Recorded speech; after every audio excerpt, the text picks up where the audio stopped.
பெண்களில் தொடரும் ஆணாதிக்கம், புறக்கணிக்கப்படக்கூடிய பெண் சமூகம்.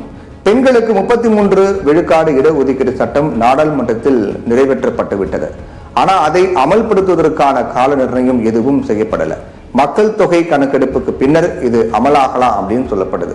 இதனால் அடுத்த 2029ஆம் ஆண்டு தேர்தலில் இது நடைமுறைப்படுத்தப்படலாம். வர இருக்கக்கூடிய 2024 மக்களவைத் தேர்தலையும் இந்த 33 விழுக்காடு இடஒதுக்கீடு முழு வீச்சில் அமலாகவில்லை. தமிழகத்தில் நாம் தமிழர் கட்சி 50 விழுக்காடு இடஒதுக்கீடு வழங்கி கவனம் பெற்றிருக்கு. தேர்தலில் பணபலம், அடியால் பலம் போன்றவையே முக்கிய காரணிகளாக இருப்பதால் பெண் வேட்பாளர்களுக்கு இடம் கிடைப்பது அரிதினும் அரிதாகவே இருக்கு. நாட்டில் இந்திரா காந்தி பிரதமராக பதவி வகித்தார். குடியரசுத் தலைவராக 2 பெண்கள், பிரதிபா பாட்டில், அதைத் தொடர்ந்து தற்போதைய திரௌபதி முர்மு பதவி வகித்துட்டாங்க. நாட்டின் பெண் சபாநாயகராக மீரா குமார், சுமித்ரா மகாஜன் ஆகியோர் பதவி வகித்துட்டாங்க. முதலமைச்சர்களாக ஒடிசாவின் நந்தினி சத்பதி, முதல் தமிழகத்தின் முதலமைச்சர் அப்படின்னு சொல்லக்கூடிய ஜெயலலிதா, மேற்கு வங்கத்தின் மம்தா பானர்ஜி வரை பதவி வந்துச்சு. இப்படி உயர் பதவிகள் எல்லாம் பெண்கள் பதவி வகித்து விட்டதாலேயோ அரசியல் அதிகாரத்தில் இடம்பெற்று விட்டார்கள் அப்படின்னு முழுமையாக சொல்ல முடியாது. பெண்கள் எல்லாரும் நிர்வாக தலைவர்களாக வந்த போதிலும் அவர்கள் பெண்களுக்கான சமமான இடஒதுக்கீட்டை வழங்கவில்லை என்பது குறிப்பிடத்தக்கது. தேர்தலில் 33 விழுக்காடு இடஒதுக்கீட்டை உடனடியாக வழங்க வேண்டும் என்று முழங்கிய கட்சிகள் எல்லாமே கூட இப்போ தங்களுடைய கட்சியிலேயே அதனை நடைமுறைப்படுத்தாமல் இருப்பதை பார்க்க முடியுது. ஆனா மகளிர் இடஒதுக்கீடு அப்படிங்கிறது இல்லாமலேயே கடந்த தேர்தல்களில் படிப்படியாக பெண்களின் எண்ணிக்கை அதிகரித்து வருது. பிரபல ஆங்கில நாளிதழின் கட்டுரையில இதற்கான புள்ளி விவரம் வெளியிடப்பட்டிருக்கு. அதாவது 1957 நடந்த 2வது மக்களவைத் தேர்தலில் 45 பெண் வேட்பாளர்கள் களம் கண்டாங்க. 2019 தேர்தலில் 726 பேர் தேர்தலில் போட்டியிட்டாங்க.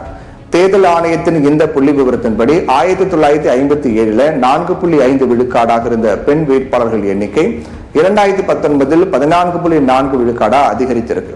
அதே வேளையில ஆண் வேட்பாளர்களுடைய எண்ணிக்கை 1957 1474 இருந்தது. இப்போ 2019 7323 அதிகரிச்சிருக்கு.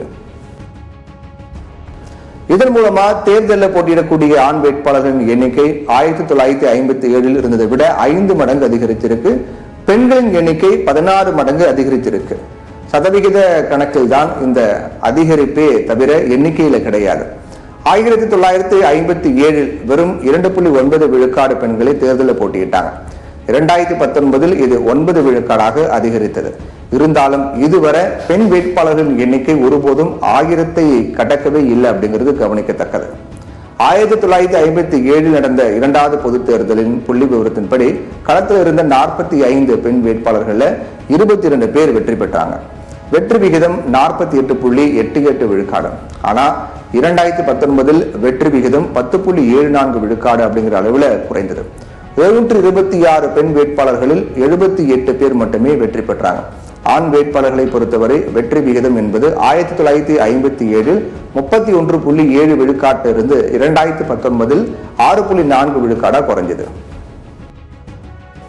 தேர்தலில் ஆண் பெண் வேட்பாளர்களின் வெற்றி விகிதம் தொடர்பான புள்ளி விவரம் இது கிடையாது அப்படின்னாலும் இது நிச்சயமாக மக்களவையில் உறுப்பினர்களுடைய எண்ணிக்கை மாறாவிட்டாலும் போட்டியிடும் ஆண் பெண் வேட்பாளர்களுடைய எண்ணிக்கை அதிகரித்துள்ளதை உணர்த்துகிறது. கல்வி, சமூகத்தில் ஏற்பட்ட விழிப்புணர்வு, தங்கள் கட்சி சார்பிலும் பெண்களுக்கு வாய்ப்பு வழங்கப்படுகிறது அப்படின்ற கணக்கு காட்டுதல் போன்றவை காரணமாக பெண் வேட்பாளர்களுடைய சதவிகிதம் அதிகரித்தாலும் போட்டியிடும் எண்ணிக்கை கடந்த 70 ஆண்டுகள்ல உரிய அளவுக்கு பிரதிநிதித்துவம் தரப்படலை. பாகிஸ்தான்ல கூட மொத்தம் இருக்கக்கூடிய 336 நாடாளுமன்ற இடங்கள்ல 60 இடங்களில் பெண்கள் கட்டாயமாக தேர்வு செய்யப்பட வேண்டும் அப்படின்னு சட்டம் இருக்கிறது. அதை பெயருக்காவது கடைபிடித்து வராங்களா? இதுவும் சுமார் 20 விழுக்காடு தான் அப்படிங்கிறது குறிப்பிடத்தக்கது. ஆனா இதற்காவது உத்தரவாதம் இருக்கிறதா? தமிழகத்தில் 39 மக்களவை தொகுதிகளில் 950 வேட்பாளர்கள் போட்டியிடுறாங்க. இதுல பெண் வேட்பாளர்கள் எண்ணிக்கை வெறும் 76 தான். இதுல 20 தொகுதிகளில், அதாவது 50 விழுக்காடு தொகுதிகளில் நாம் தமிழ் கட்சியினுடைய சார்பில் பெண் வேட்பாளர்கள் போட்டியிடுறாங்க. மத்திய சென்னை, விழுப்புரம், வேலூர், பொள்ளாச்சி, சேலம், தஞ்சாவூர் ஆகிய தொகுதிகளில் ஒரு பெண் வேட்பாளர் கூட போட்டியில்லை. நாம் தமிழ் கட்சி 50 விழுக்காடு பெண்களுக்கு ஒதுக்கவில்லை அப்படின்னா, நாம் தமிழ் கட்சி பொறுத்த வரைக்கும் 50 விழுக்காடு பெண்களுக்கு ஒதுக்கல அப்படின்னா இந்த எண்ணிக்கை பல மடங்கு உயர்ந்திருக்கும். பெண்கள் போட்டியில் அப்படிங்கிற விஷயம். சரித்திரத்தில் பெண்களை உயர்த்தி பேசுவார்கள். நடைமுறை அப்படின்னு வரும்போது ஆணாதிக்கமே தேர்தலில் நிலவுகிறது அப்படிங்கிறதே யதார்த்தமான கள நிலவரம். சித்திரத்தில் தான் பெண்களை உயர்த்தி பேசுவாங்க. நடைமுறை அப்படின்னு வரும்போது ஆணாதிக்கமே தேர்தலில் நிலவுகிறது அப்படிங்கிறதே யதார்த்தமான கள நிலவரம்.